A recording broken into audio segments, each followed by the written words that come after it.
Hello. I want to talk today about the upcoming lunar month, which goes from March 10th through April 8th. So let's see if I can share my screen. I've just got to get rid of a couple of panels here so I can see what I'm doing. And just do one more thing so you can see things pretty well. And here we go. Lunar month from March 10th through April 8th. Now, first, I just want to review a couple of things from my overview for the previous lunar month.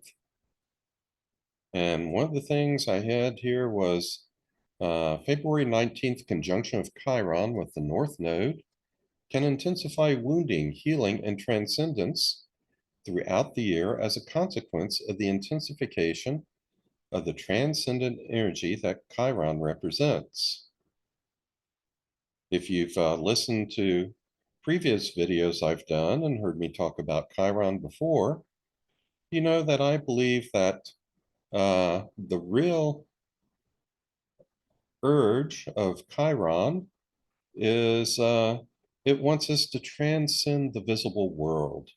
Chiron is a small comet or dwarf planet that orbits between Saturn and Uranus, sometimes going inside the orbit of Saturn, other times outside the orbit of Uranus. And as such, it's a bridge between the visible, the planets we can see in the sky, Sun through Saturn, and the invisible, Uranus through Pluto.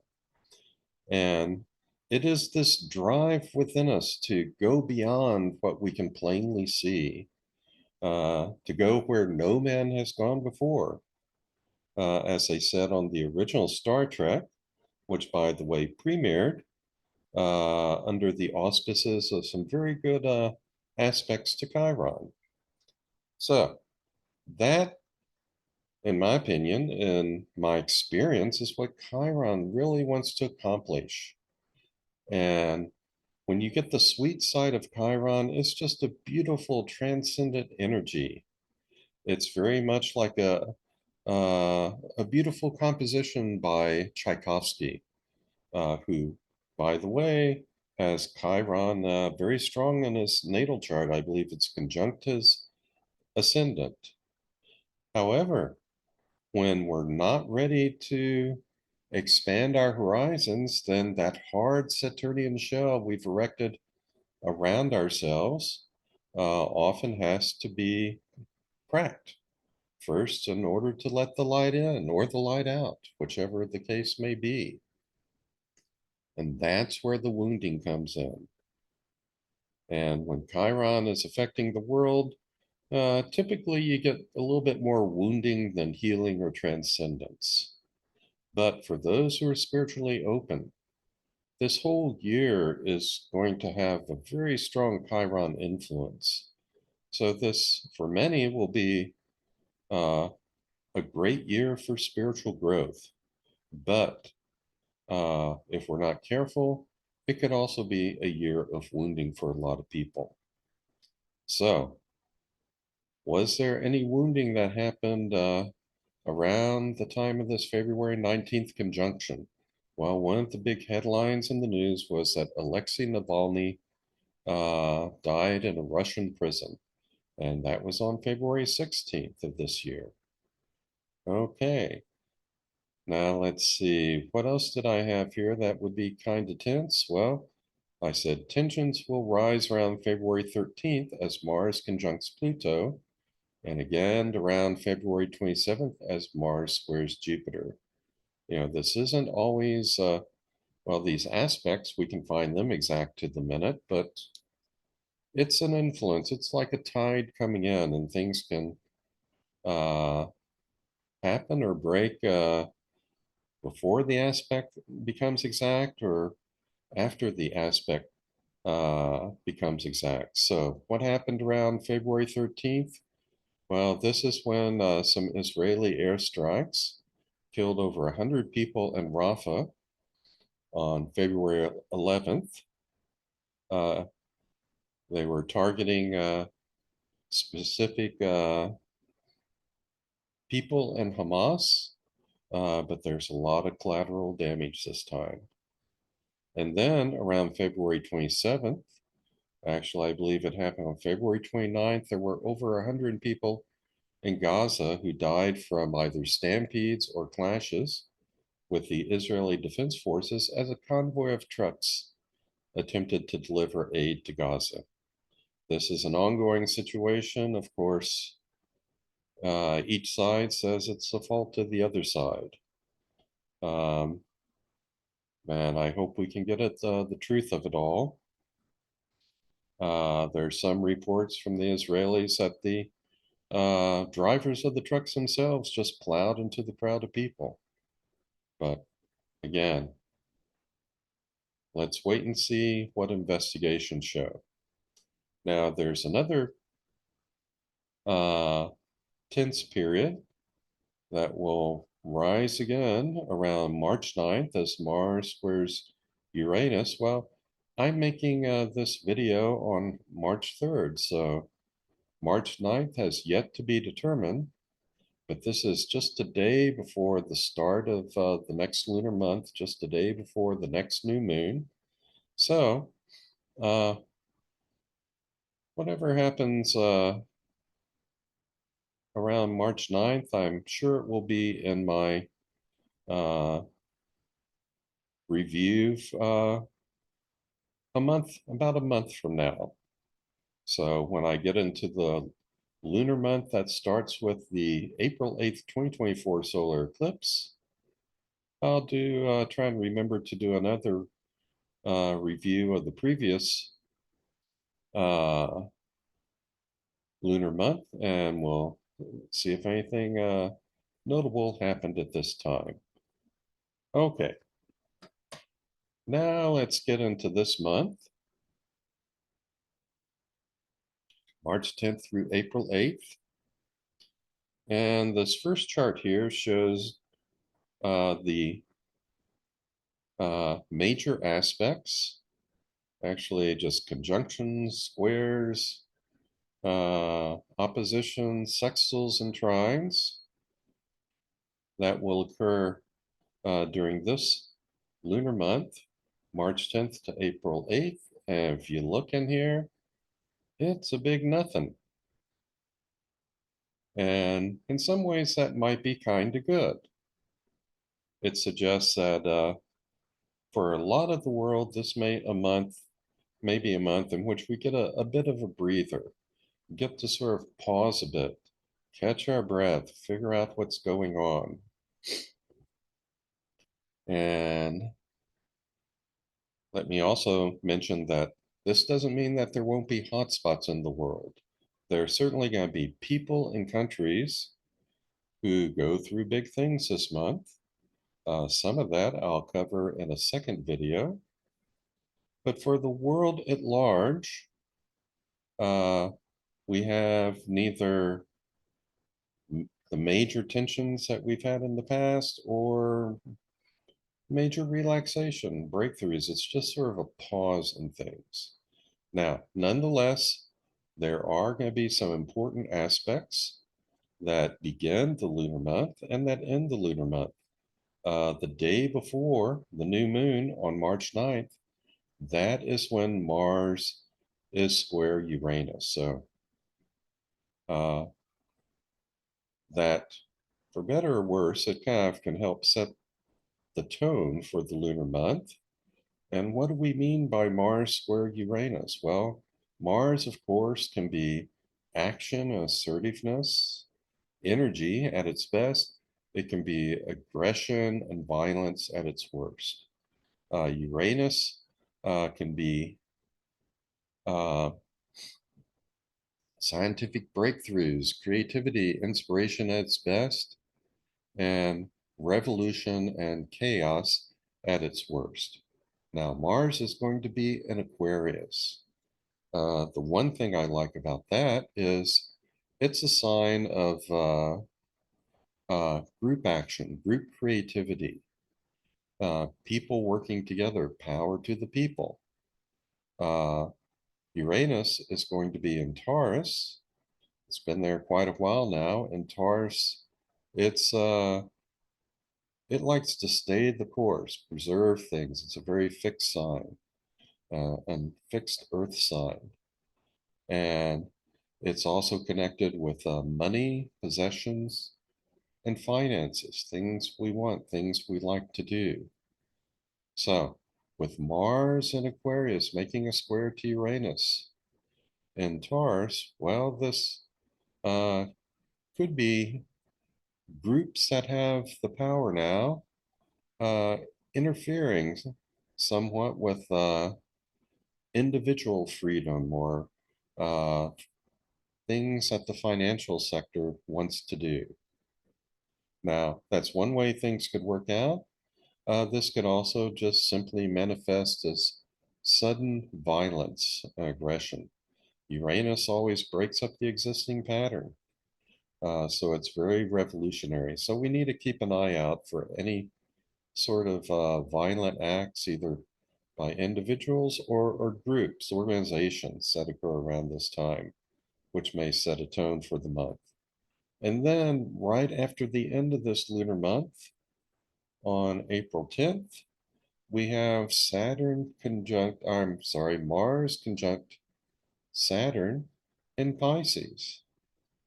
And having Saturn and Mars both in Pisces at the same time, that's kind of interesting because neither planet really does that well, I believe, in Pisces. Pisces and its ruler Neptune, uh, they dissolve the boundaries between things. At worst, that leads to a lot of confusion or unsteadiness, things not being very clear. And neither Mars nor Saturn likes that kind of state.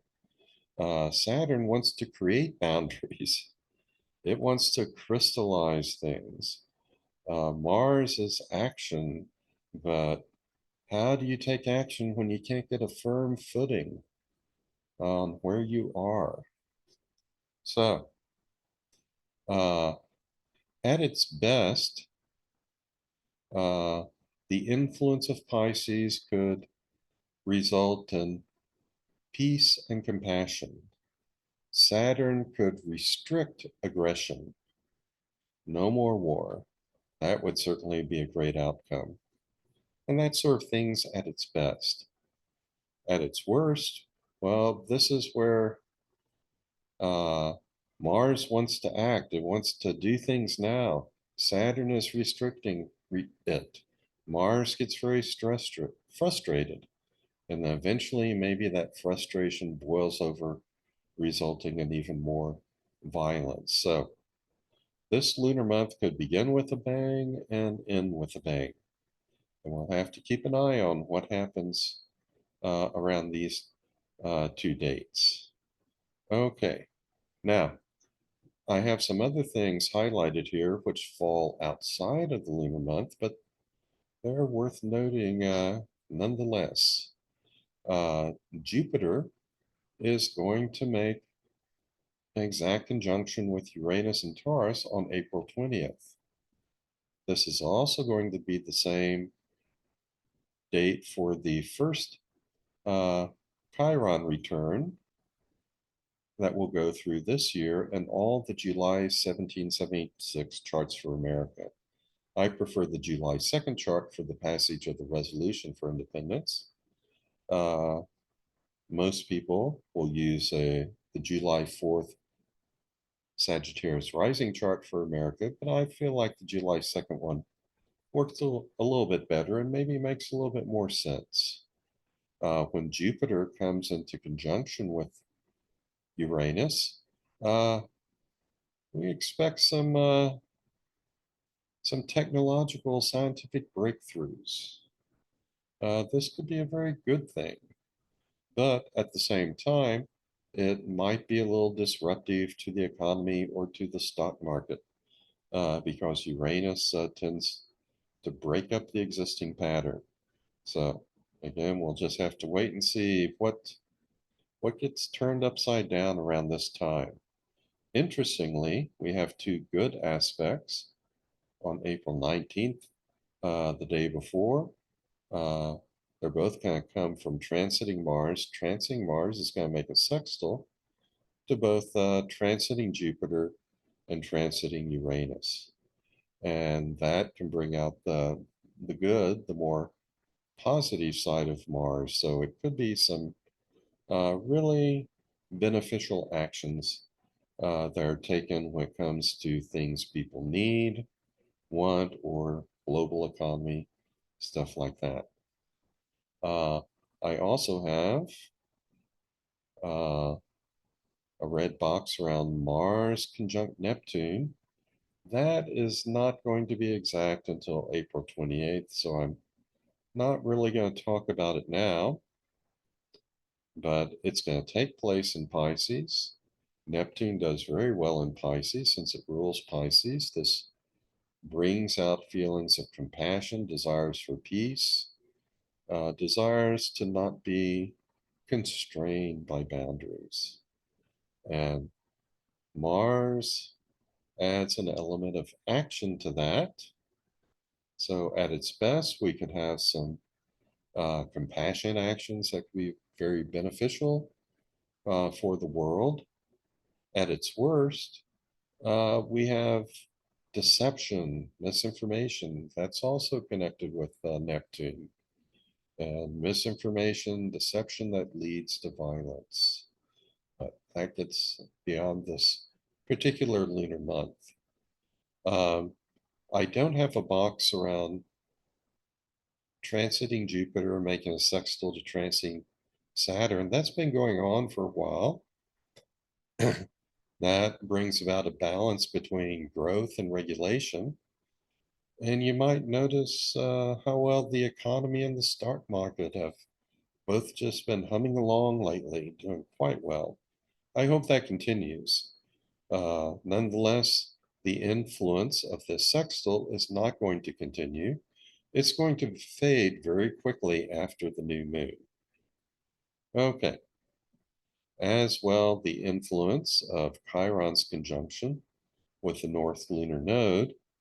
But if you love Chiron like I do, there's more dramatic stuff coming up with Chiron this year for the world and for America. And let us hope that we get a spiritual boost from all of that instead of wounding to our bodies, our souls. Okay. Now, I just have a few notes on what I just talked about. So let me take a sip of water and just read through this very quickly. Let's see, the first one. The Jupiter Saturn sextile will fade soon after the new moon. I already talked about that. Chiron was conjunct the North Node on February 19th, 2024. This conjunction intensified the energy of Chiron, resulting in wounding for some, but also a release of a sweeter, more transcendent energy that others will have responded to. I felt that. Chiron is very prominent this year because at the time of the April 8th, 2024 solar eclipse, the Sun, Moon, and Chiron will all be exactly conjunct at 0 degrees 24 minutes of Aries. This is going to leave a mark, I guarantee you. Countries and people that may be directly affected by this eclipse are America, Biden, Trump, Israel, Netanyahu, Hamas, Iran, Putin, Russia, King Charles III, the United Kingdom, and me. So, this is going to be, I believe, a very impactful eclipse, but is it going to be healing or is it going to be wounding? Will we get more of the sweet transcendent side or the wounding side? Well, I've put several videos on my YouTube channel about this solar eclipse, about Chiron in 2024, both the upside and the downside. And the the big worry is that uh, things could go from bad to worse in the Middle East. This would be the worst case scenario where this conflict expands and Iran and maybe others are drawn into it. I'm hoping that doesn't happen. Uh, what would be a much better outcome is the following. From an astrological point of view, all the causes of this conflict are going to be revisited, but will it result in an expansion of conflict or will it result in a resolution of conflict? I'm hoping for the latter. There are a lot of people who want that. Uh, Hamas, in spite of everything, is still saying it wants to kill all the Jews. Uh, and that makes it difficult to make peace. But there are a lot of diplomats working on this, trying to come up with creative solutions. And one way or another, eventually this conflict will come to an end, hopefully sooner rather than later. There are people in Israel, many who want a good, beneficial outcome where everyone wins. There are also some in Israel and some in Netanyahu's government who uh, they have publicly stated they want to get rid of all the Palestinians. Hamas wants to get rid of all the Jews. That attitude does not lead to compromise. We need righteousness on both sides in order to strike some deal. It's going to be difficult, but diplomacy's come a long way, and I'm hoping that it can bring about a better outcome. So, in a nutshell, uh, the end of this lunar month, the beginning of the next one, April 8th, that's when we have this very impactful solar eclipse. And we want to watch and see what happens this month. If we make progress in negotiations this month, then that makes it more likely that we will get the sweet side of Chiron globally and in the Middle East during this eclipse. However, if aggression continues to increase, if diplomacy fails, uh, then, like I said, we could go from bad to worse uh, when we get to this April 8th solar eclipse. Now, America has its natal Chiron very close to where uh, Sun Moon Chiron will be at that solar eclipse. Uh, let's see. Oh, I've got a typo here. I just saw. I'm amazed I didn't see that earlier. Uh, Sun, Moon, and Chiron, they're all going to be conjunct, not at 0 degrees, at 19 degrees, 24 minutes of Aries. So I probably said 0 degrees earlier when I was reading this. Let's just correct this now. In fact, I'm just going to drop. Let's see, down to end show here. Change that to 19. Don't want this to go uncorrected. And let's see. So, yeah, America's Chiron in those July 1776 charts, it's at about 20 degrees plus of Aries. So it's very close to 19 degrees, 24 minutes of Aries. And America is going to uh, experience 3 Chiron returns over the next 12 months. The first one on April 20th, the same date as that Jupiter-Uranus conjunction. Second one on November 9th, right after the presidential election. And then a third one on February 17th, 2024. The last time America went through something like this was in the early 70s. There were 3 oppositions of transiting Chiron to natal Saturn in those July 1776 charts. followed by 3 Chiron returns. And the wounding was primarily political for the country. Nixon had to resign, Spiro Agnew had to resign, Watergate was the big story. But we also saw transcendence in government. Uh, a lot of people in our judicial system did the right thing, preserved our democracy. The Senate Select Committee to investigate Watergate. Uh, for those who were alive in the early 70s and watched those on television, that was one of Congress's finer moments. That is when they really responded to that higher spiritual energy of Chiron and magnificently did their jobs. Okay, so the world is going to go through uh, a lot of stuff. It could go through a lot of wounding or it could go through a lot of spiritual revelation as a result of this April 8th eclipse. And then uh, in fall of 2024 and into spring, uh, into the early part of 2025 for at least 4 months. Transiting Chiron will be moving back over that eclipse point, reactivating it. So whatever issues come up as a result of this eclipse, they could be revisited later on this year and then into 2025. Okay.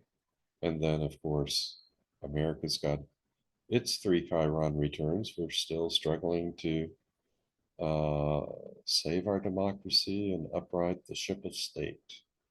I hope we succeed, but we've got some bumps in the road ahead for us.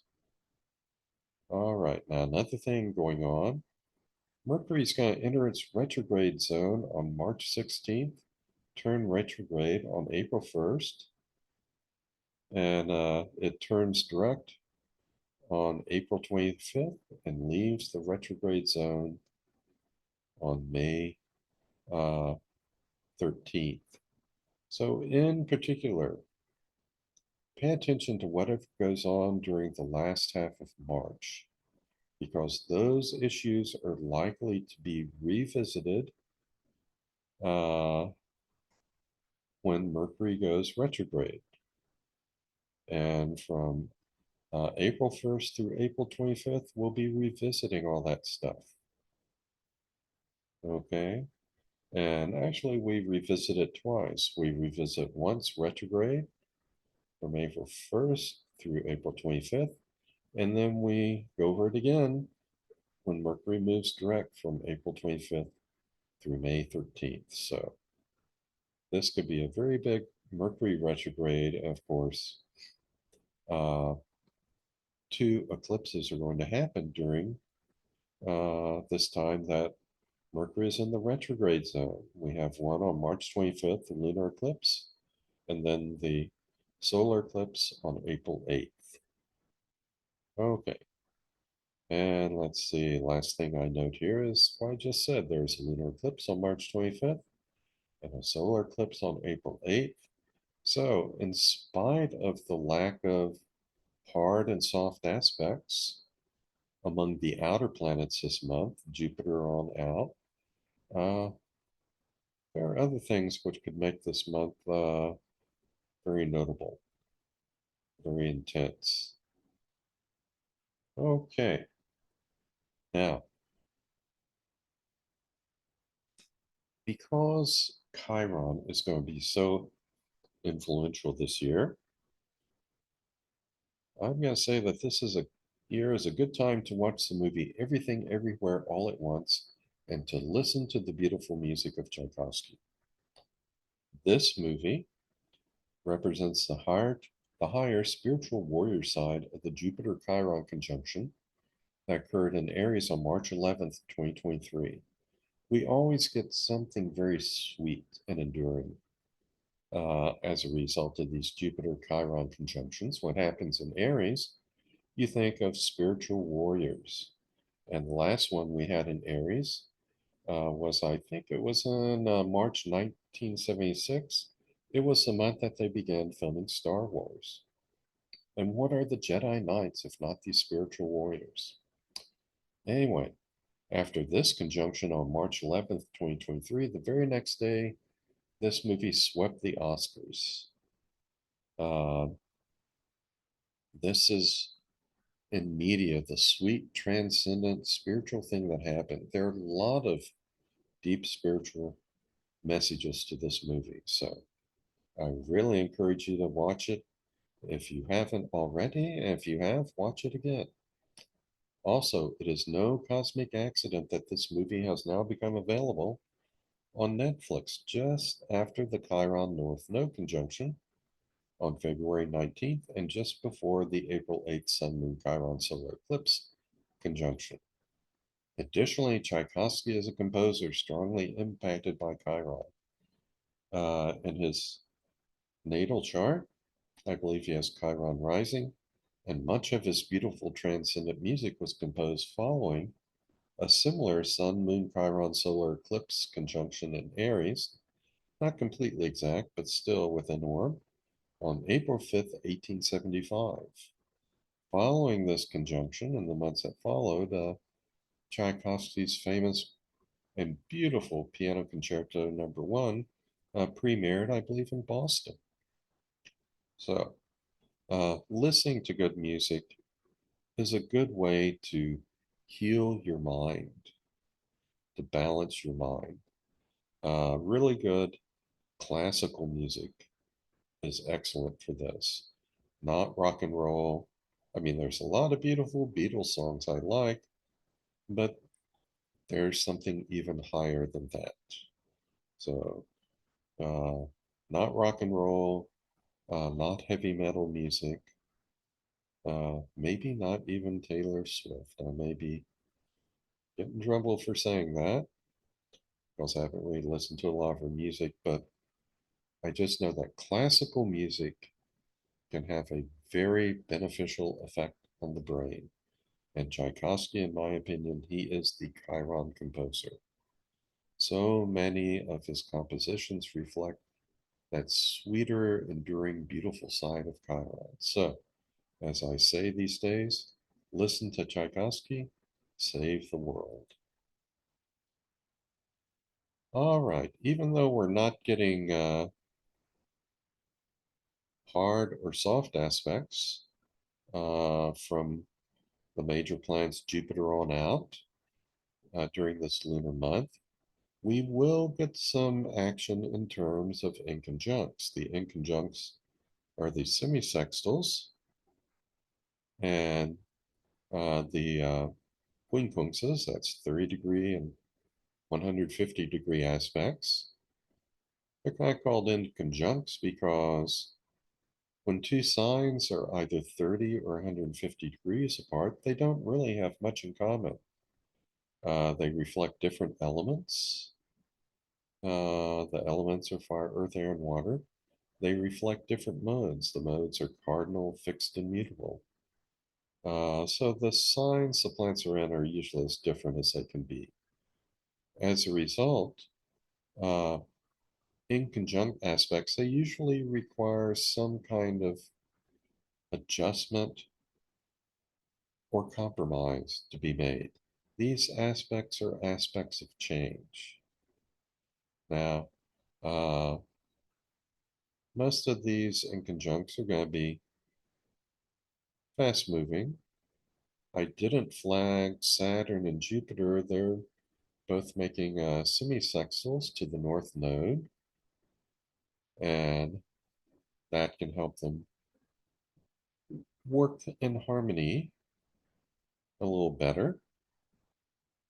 Uh, but it's not going to be such a big deal, I think. It's just a nice little boost. Jupiter, semi-sextile north node, that's going to be exact on March 23rd. So that's within our lunar month. Uh, the April one is outside of our lunar month. It's exact on April 20th. And that is really interesting because two other things are happening on that day. That is the date when Jupiter is conjunct Uranus. It's also the date on which America goes through its first Chiron return in the sequence of three that it will experience over the next 12 months. So, having Saturn semi-sextile to the North Node, well, that intensifies things a bit. It brings about a little bit of an impetus for change in how we regulate things with Jupiter, change and how we grow. But overall, probably not too bad. Down below, there are several semi-sextiles that the planet Mars will be making to others. Each of those lasts a few days. And again, just keep an eye on things, see if you notice any little changes. Uh, Mars will be pushing for some sort of action or some sort of change, but it's not as big a deal as a conjunction square or opposition, or as big a deal as a sextile or a trine. Okay, I do have Uranus semi-sextile Chiron flagged, and this is going to be a waning sextile. I'll talk a little bit more about this. I think I've got a slide that follows where I give some notes, give a little bit more detail. Uh, so I won't say anything else about this for right now, but Jupiter making a semi-sextile to Chiron, that's exact right after the solar eclipse. That's going to be exact on April 10th, after that April 8th solar eclipse. That is a waxing semi-sextile. So this is the next stage in that Jupiter-Chiron conjunction that occurred on March 11th of 2023. And so that conjunction, it really released a nice, sweet, transcendent energy into the world, this higher spiritual energy. Some people are now going to be saying, okay, I'm ready to go forward with this. What is the next step? So this is when you're going to be deciding, what is going to be the next step I take in this current Jupiter Chiron cycle? Well, you have a few months to decide because in the fall there's going to be an extended sextile between Jupiter and Chiron from about September through the end of November. And that is going to really flood the planet with the sweeter, more transcendent side of this heavenly body. There'll be other things, of course, going on in the fall that can cause tension, but this will be there too. As I often say, when it comes to transits in astrology, it's not like mixing hot water with cold water to get lukewarm. It's more like a tossed salad. If you have hot water and cold water running astrologically, what you get is both hot water and cold water at the same time. So there may be some negative aspects this fall, which can cause tension, but there's also going to be Jupiter sextile Chiron, which will be making some things feel very sweet. People will have a good feeling. It's a sense of the good life. Okay, here's some additional notes. Let me just read through this. The semi-sextile between Chiron and Uranus is a waning semi-sextile that lasts from the second half of March until mid-June. It doesn't become exact until all the way until June 12th, 2036. So conjunction is not imminent. Chiron was last conjunct with Uranus in 1898, and that year Madame Curie discovered radium And the following year, Ernest Rutherford discovered alpha and beta rays. Hence, the atomic age began. The next conjunction will take place on November 14th, 2042, with additional conjunctions on January 1st and June 14th of 2043. What new creative breakthroughs will we see at that time? Indeed, what will we see? Well, uh, once we discovered radium and radioactivity, there was no turning back. We were in the atomic age, and that is something which has endured. Uh, when we get Chiron and Uranus conjunct again into 2042, uh, then that is going to be, again, there will be some kind of creative scientific breakthrough. I can say that almost for certain. But what will it be? I just don't know. Now, let me go back a slide. I may have said that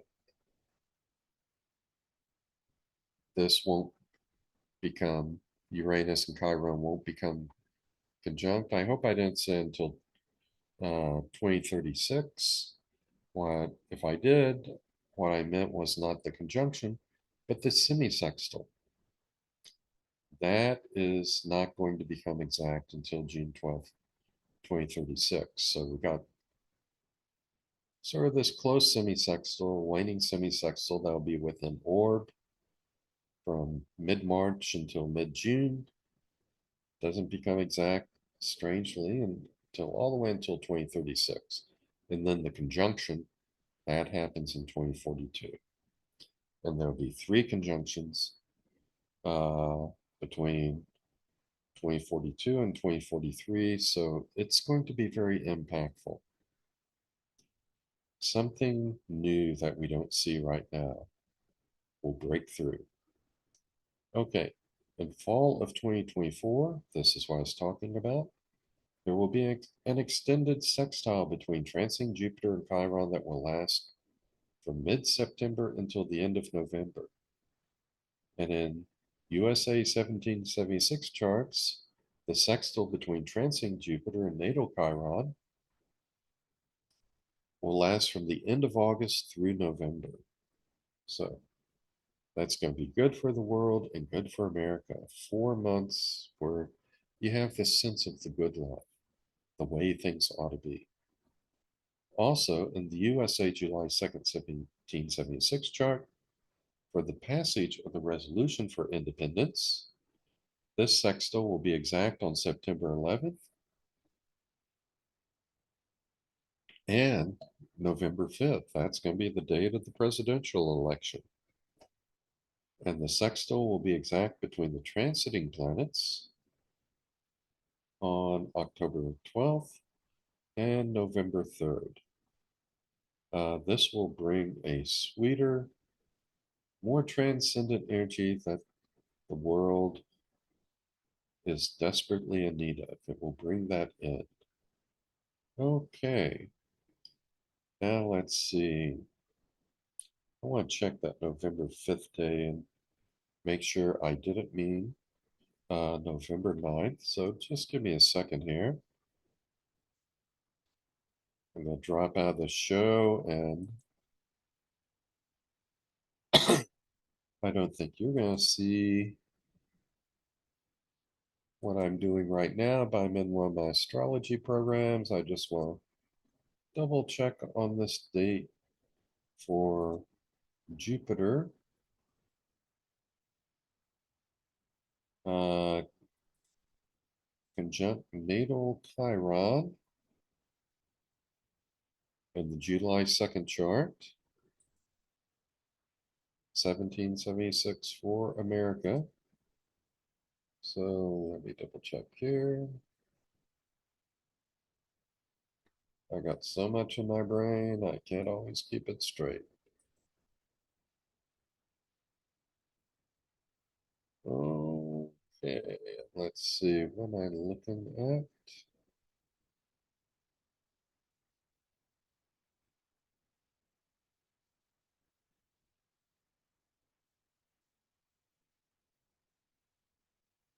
Oh, not Jupiter conjunct Chiron. Sorry, I want Jupiter sextile Chiron.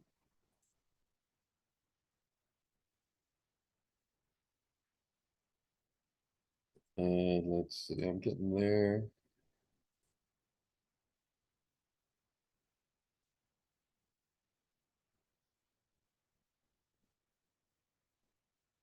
Hold on. Yep, that was right. November 5th. Pardon me, could have sworn it was November 9th. Anyway, back to the show, as we say. So I had the right date here. November 5th, the day of our presidential election. Okay. And actually, sorry, I just want to check one more thing.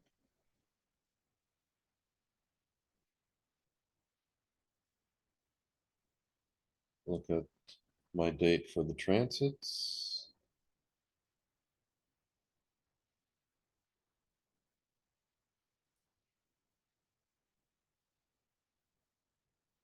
Okay. And for the transits, transiting Jupiter sextile, transiting Chiron uh, in Scottsdale, that's going to be exact on November 2nd, and in other parts of the world, and I think maybe on the East Coast, November 3rd. Either way, it'll be good to have some sweeter, more transcendent energy, a sense of balance coming into the planet. Okay, so here's my overview for this upcoming lunar month. There's a lack of both long lasting hard and soft aspects by outer planets this lunar month. This includes conjunctions, squares, oppositions, sextiles, and trines. As a result, things in many ways might seem a little quieter this lunar month. Nonetheless, even if things are quiet globally, there will be a lot going on locally with various people and countries. There's a square between Mars and Uranus right before the new moon on March 10th, and this could result in some sudden accidents or aggressive actions throughout the lunar month. However, once the lunar month begins, then, excluding the moon, only conjunctions, sextiles, and inconjuncts from the Sun, Mercury, Venus, Mars, and Jupiter to other planets will take place. Mercury will move into Aries right before the new moon, and the Sun, Moon, Venus, and Mars will make some sign changes this lunar month.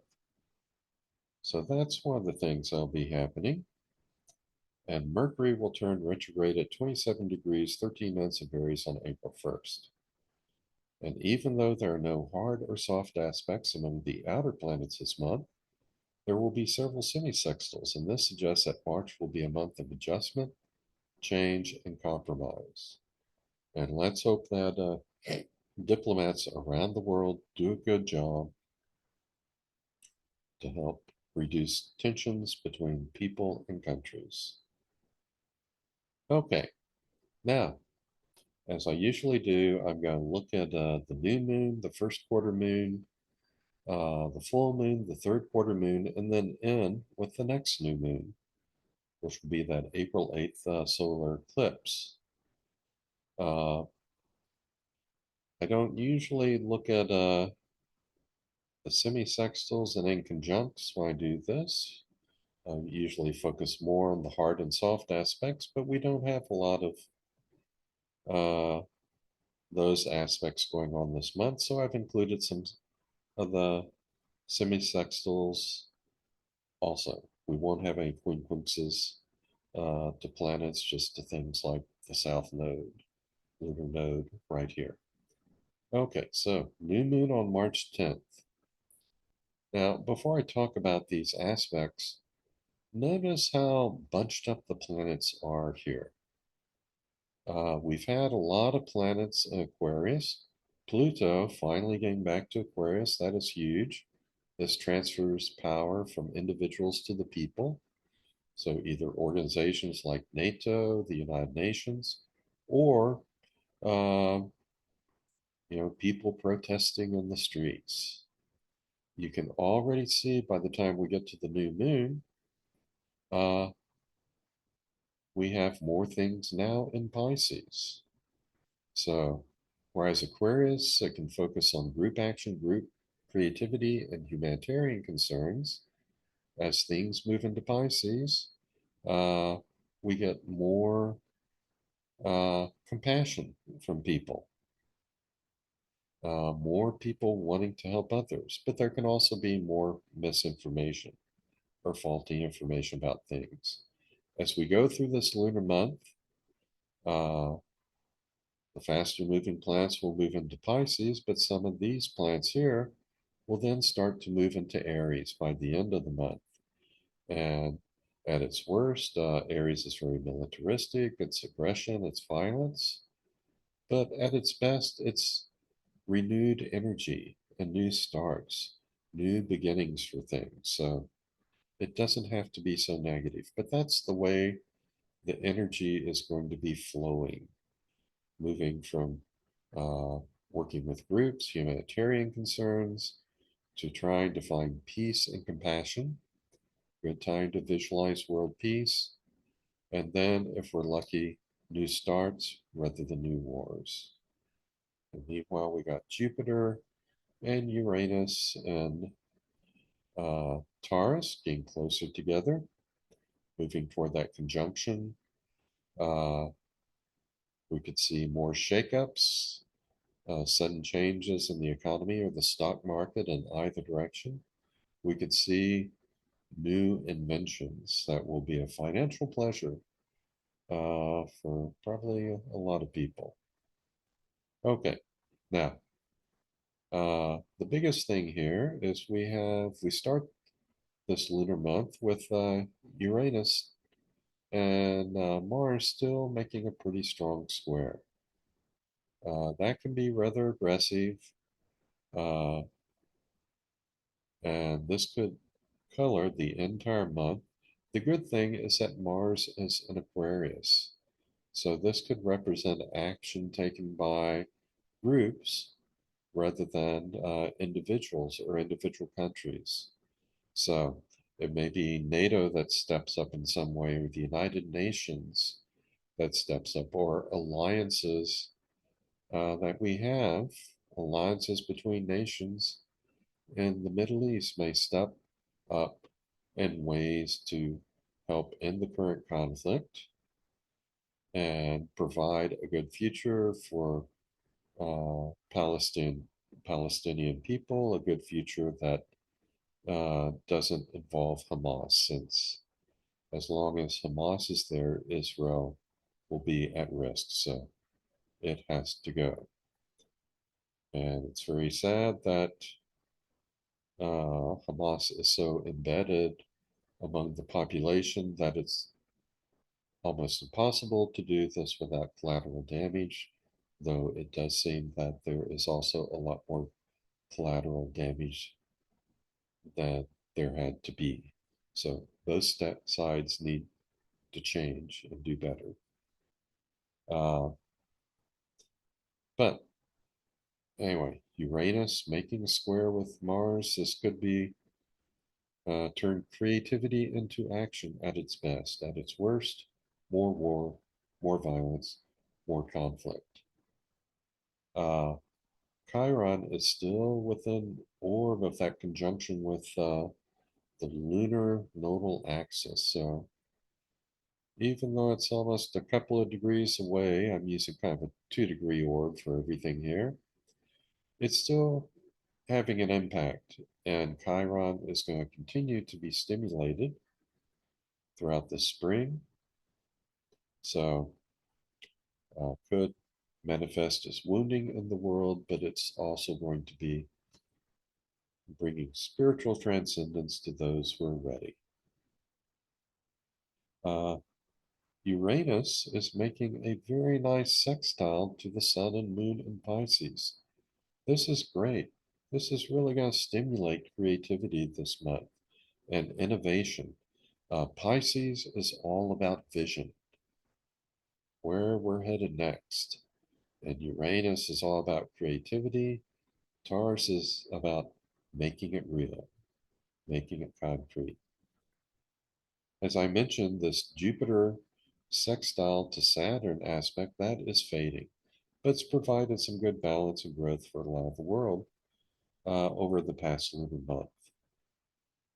We have, let's see, Pluto making a pretty good sextile to Mercury. That'll be exact soon after this, not too long after this new moon. And this is empowering people's brains. Mercury and Aries. Mercury, think of as like the left brain, our verbal brain. And Aries is new starts. And Pluto gives power to things. So, people coming up with new ideas, they may get support from organizations that have the power to make those ideas a reality. Mars is making a semisextile to the Sun and Moon. Venus is making a semisextile to Neptune. These aspects, they're in conjuncts, so they're aspects that kind of promote change and adjustment and compromise. So with Mars in Aquarius making a semisextile to the Sun and Moon in Pisces, this may have something to do with organizations trying to enact plans for peace and visions, progressive visions for the future. And Venus, think of Venus as representing our right brain, our nonverbal brain. It's also the pleasure principle, the drive to reduce tension. And in that nonverbal right brain, what makes us feel good, we call that good. What makes us feel bad, we call that bad. So, in that way, the right brain gives us our sense of values, what we like and what we don't like. Uh, with Venus and Aquarius making a semisextile to Neptune and Pisces, it's these deeper visions that might require groups, since it's Aquarius, to make some adjustments, particularly in how it goes about humanitarian concerns, bringing food to the people, and so on. So, this is how we are starting out this particular lunar month. We have to keep an eye on that square between Mars and Uranus, which is exact on the day before this new moon. That can cause something disruptive. Let's hope it's not violent. Uh, but groups are going to be more empowered and making adjustments in order to bring about some visions, hopefully for peace and a better world. So it's not all too bad. It's going to be rather focused since the planets aren't very spread out.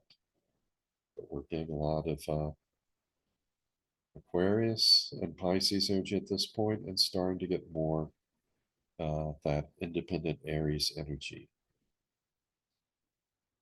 Now, here I show you the aspects that will become exact in the week that follows the new moon, from the new moon to the first quarter moon.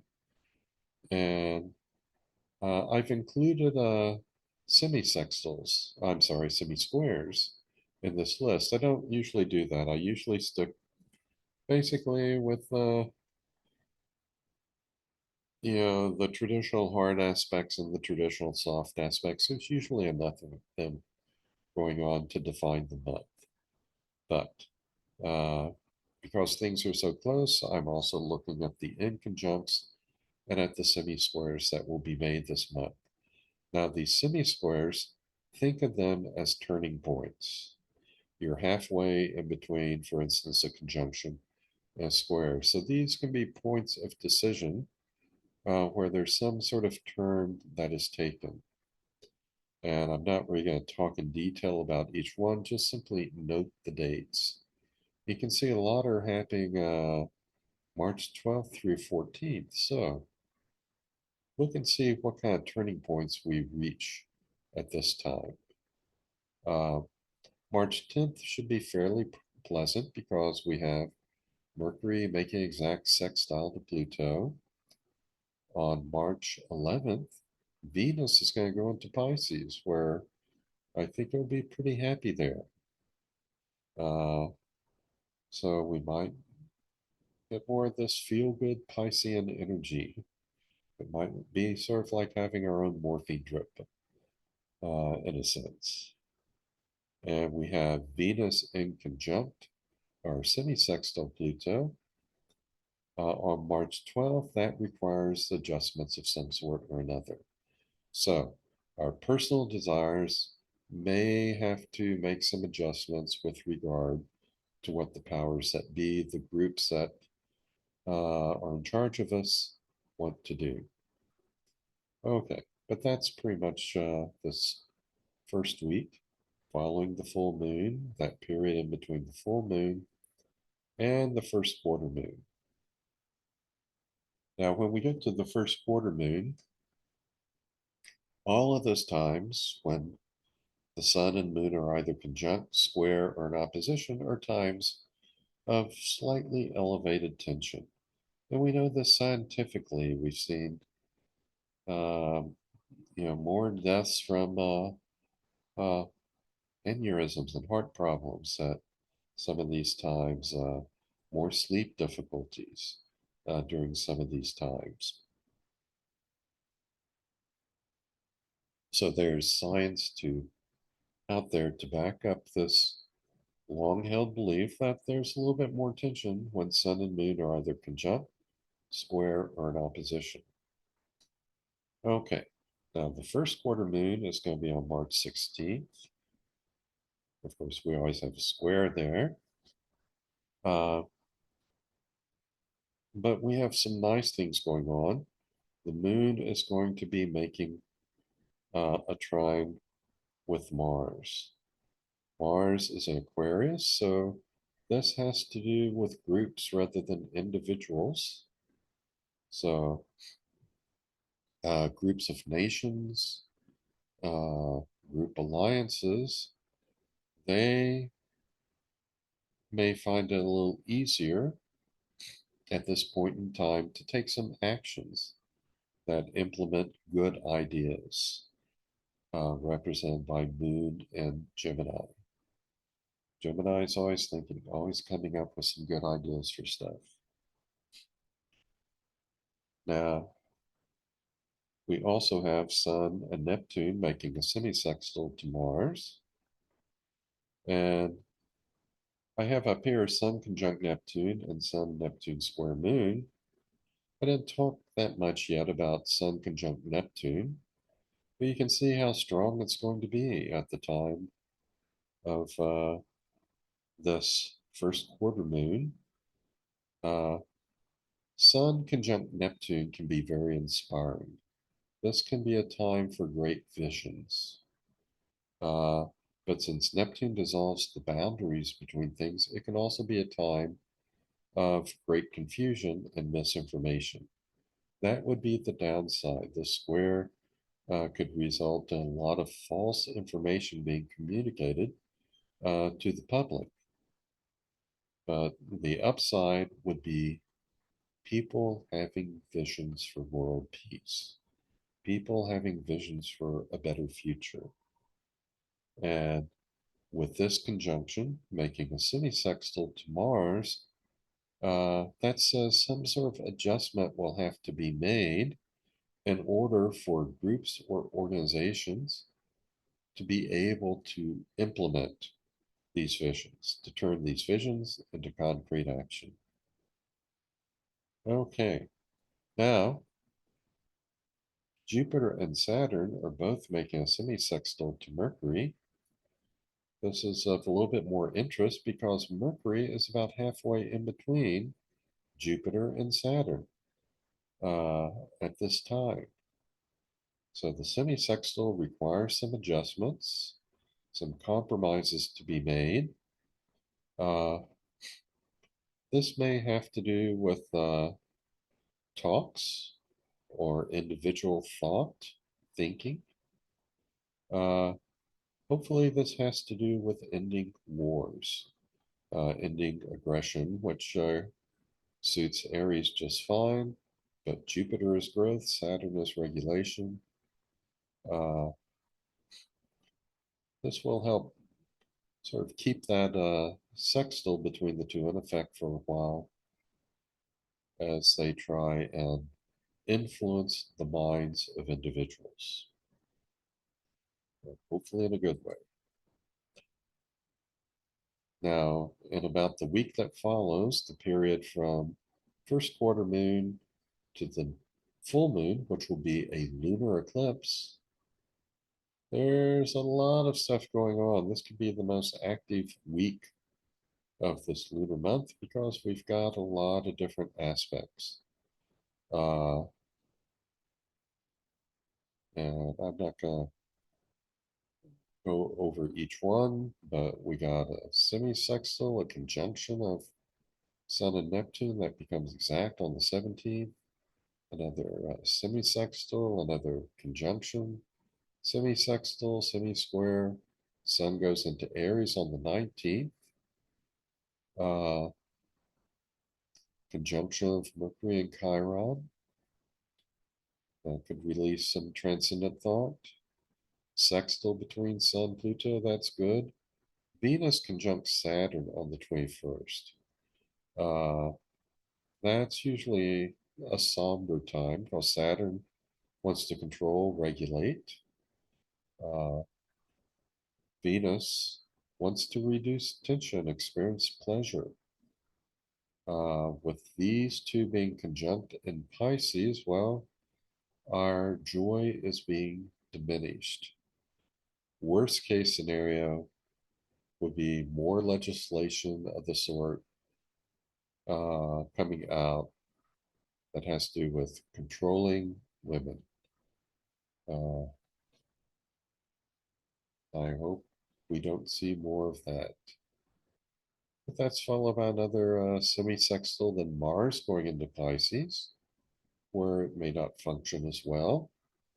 But if that makes it hard to fight a war, then I'm all for it. Venus making a sextile with Jupiter on the 24th. That's going to be a feel-good day.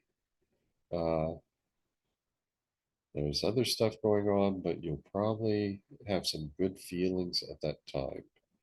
So uh, you can kind of look at this and you can see dates when a lot of things happen. Like a lot of this stuff is happening on the 19th, the 21st, and a lot is happening on the 24th. So just keep your ear to the news and see what happens on or close to those particular dates. Okay, on the 19th, uh, this is kind of midway between that first quarter moon and the full moon, which will be a lunar eclipse, about halfway in between. We have the spring equinox. That's when the sun enters Aries. And this is just showing you what things look like. And I don't have anything particularly highlighted. It's a lot of the same stuff I see here is also going to be present during the lunar eclipse. But you can see we're now starting to get more of a buildup in Aries. At its worst, this could tend toward aggression and violence. At its best, this is new beginnings, new starts for things. Uh, so people are going to want to move on and begin new things, and many will be getting tired of having to deal with the same old problems. But you can see things which are coming up. That conjunction between Mercury and Chiron is going to be imminent. A conjunction between Venus and Saturn is going to be uh, imminent. And let's see, let me go back a second here. Yeah, where's my Venus? Yeah, here it is. That becomes exact on the 21st. So we talked about that aspect. We have a very nice sextile between Pluto and Aquarius, group action, group creativity, and Sun and Aries. So groups are going to empower uh, individual people and countries in a good way. So that might be something very nice. And let's see, we'll have a nice trine between Sun and Moon. Uh, there are a lot of things here which could bode well for uh, the natural year that begins at Aries, and certainly the period from the vernal or the spring equinox to the summer solstice. Jupiter is starting to get close to its conjunction with Aquarius. So hopefully this will represent some good new beginnings.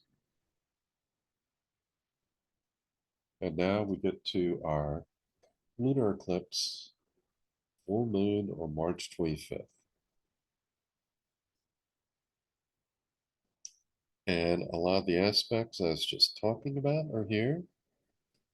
Uh, we have Jupiter still making a very nice, very strong sextile to Venus.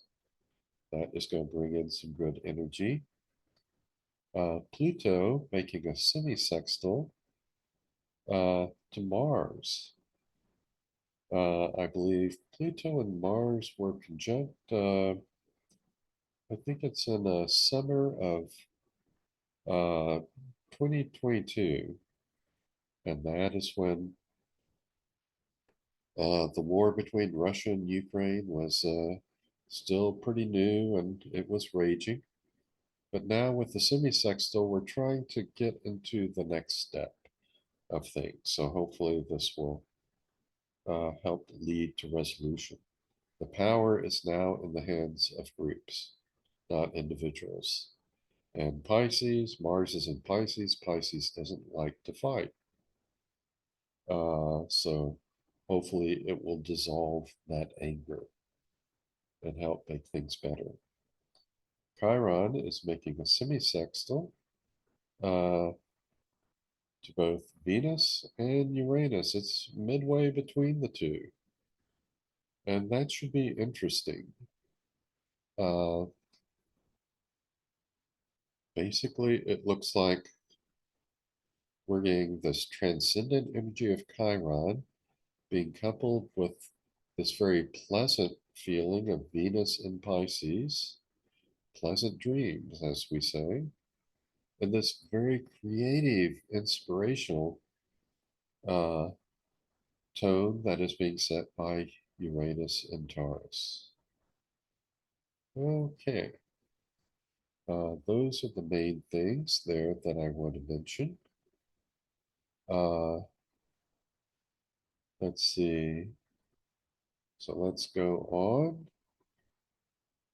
Here we see the aspects that occur for about the following week from that lunar eclipse until uh, the third quarter moon.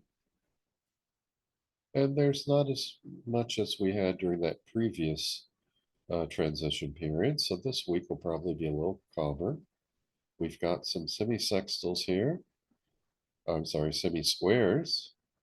So these are dates on which there'll be turning points, mainly 25th through the 27th. Mars semi-square Chiron. There's a heightened chance that that could manifest as some sort of wounding, uh, military, physical wounding around March 27th. We also have some semi-sextiles. Venus semi-sextile Chiron on the 26th. Jupiter semi-sextile the North Node on the 26th.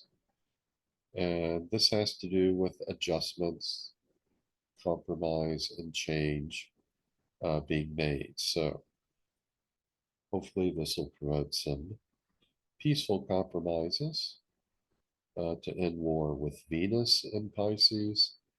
Uh, Pleasant dreams, that is what it brings about.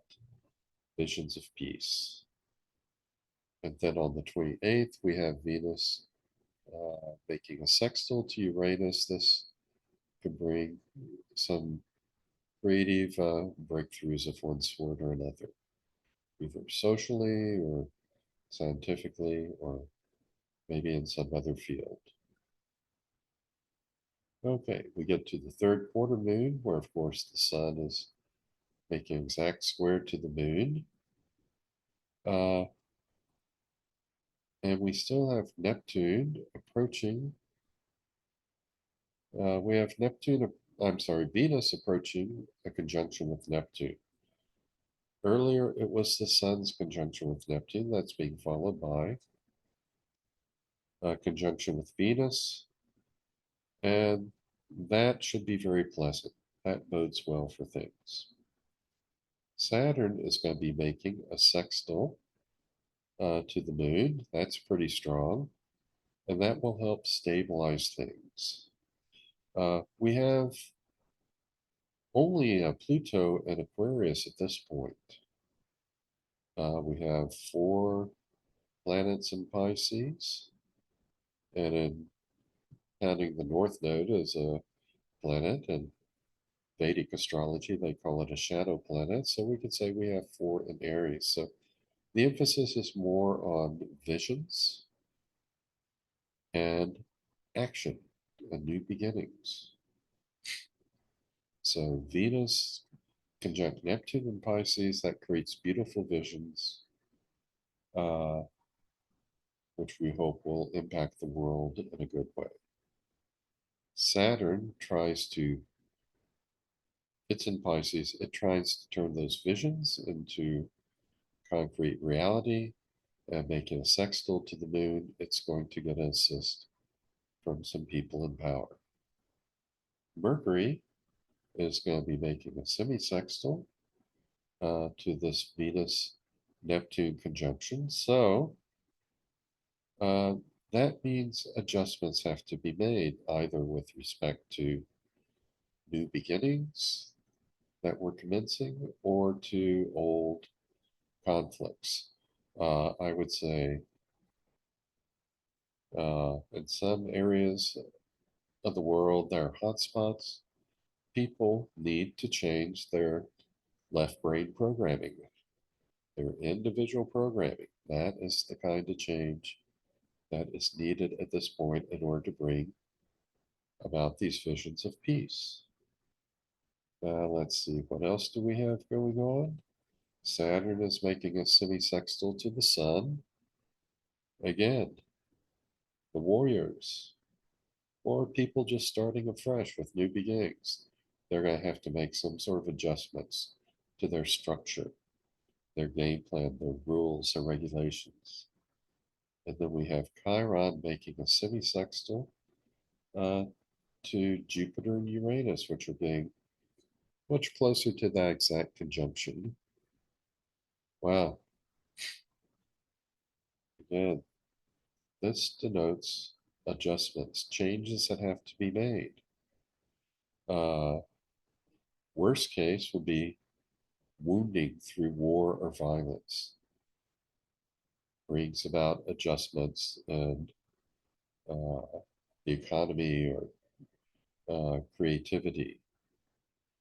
The better expression of the semi-sextile, though, would be individual spirituality and transcendence results in economic change,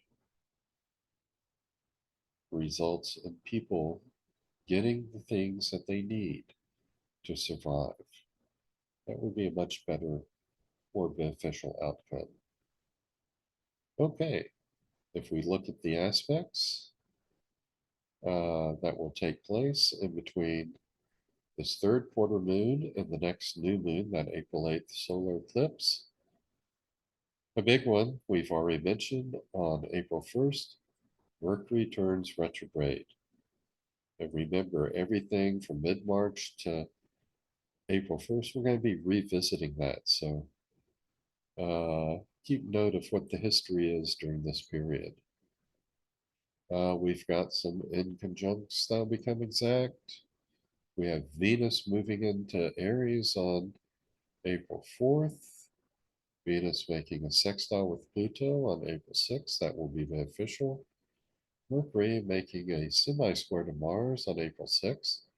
That will create some tension, some conflict, arguments maybe.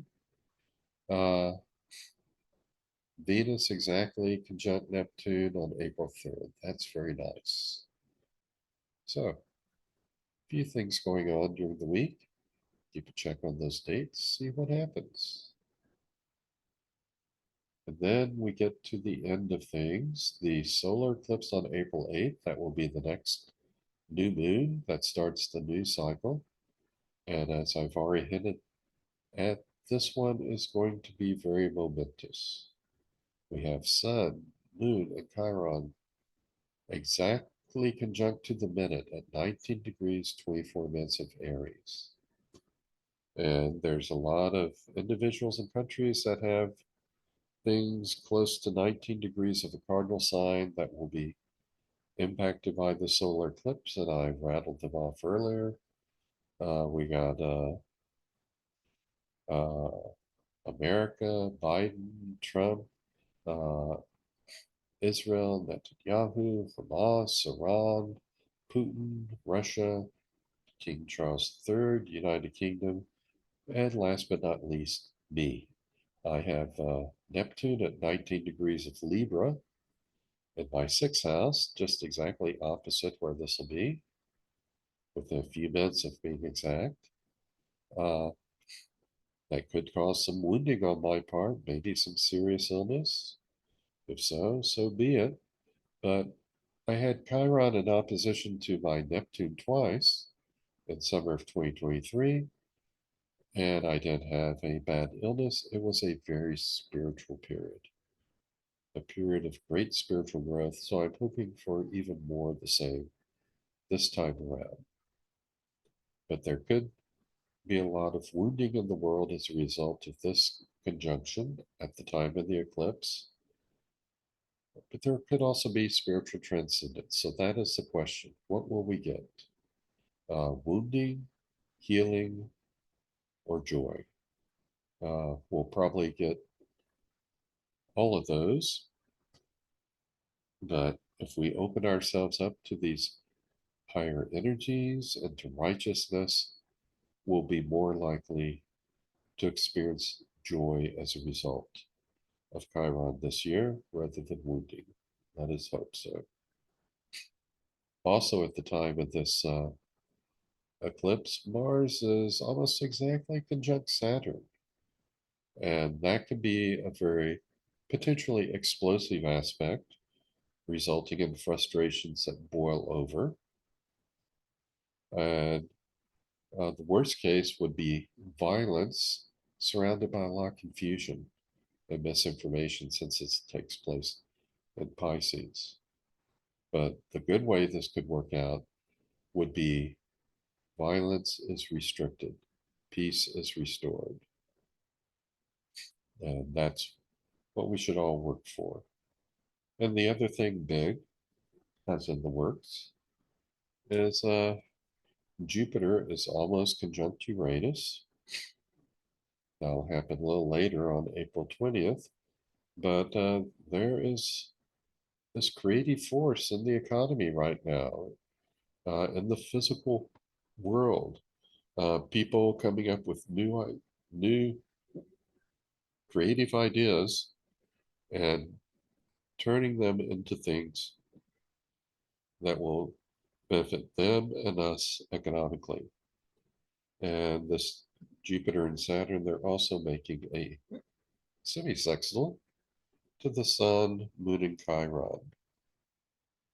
And it looks like Mars and Saturn are 2, they're just not, well, they're not within the 2-degree orb yet that I use. They're definitely making a semisextile and quincunx to the lunar nodal axis.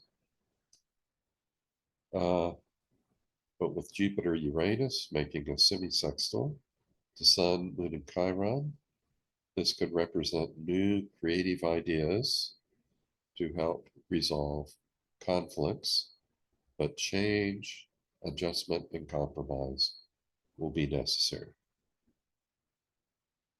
Okay, let's see what else I got here. This is just a scan showing a lot of the aspects that will be happening throughout March and April. And you can see from 10th through the 8th, that is our lunar month. Uh, there's virtually nothing important involving the outer planets.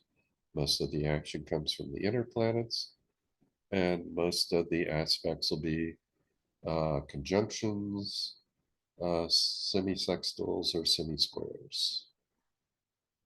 Okay, this one. Mars making a semi-square to Chiron. Where do I have that one listed back here?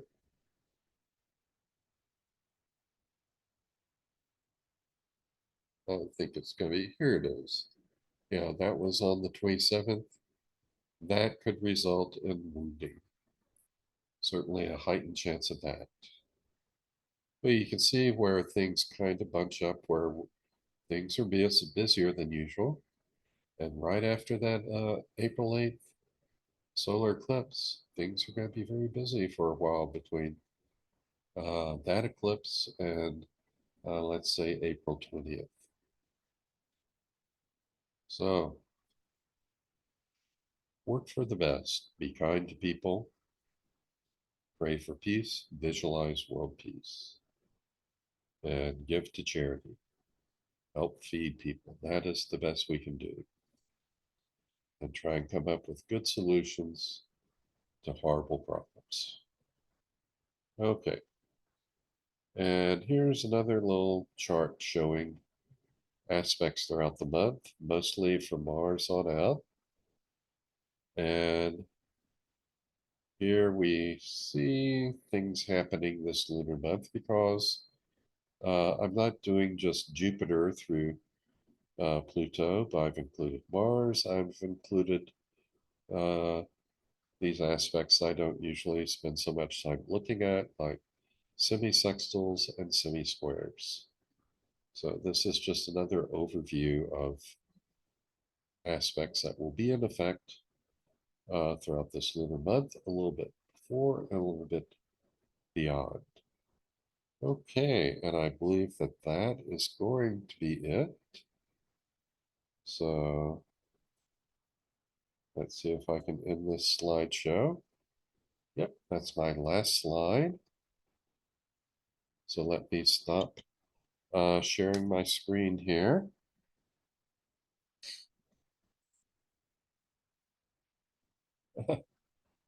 I'm back.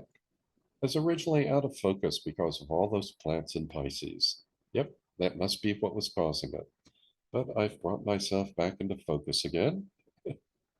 So that is my overview of this upcoming lunar month from March 10th through April 8th. I hope you've enjoyed it. Shortly after I post this video, I'll post another one that I'll try and get done this week.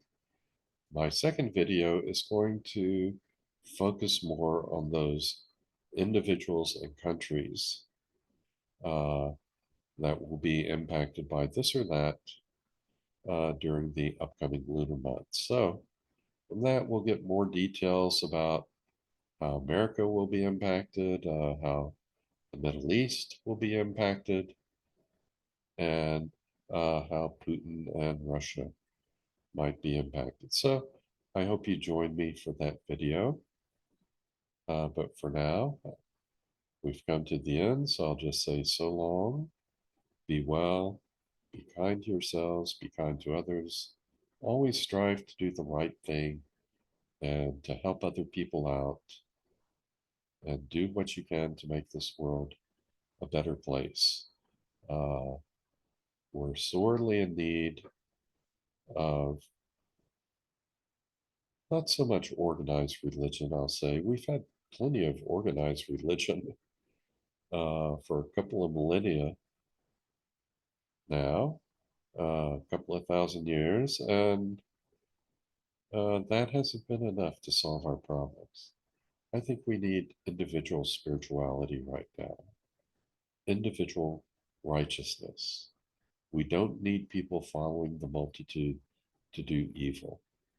Uh, we need people connecting with that still small voice within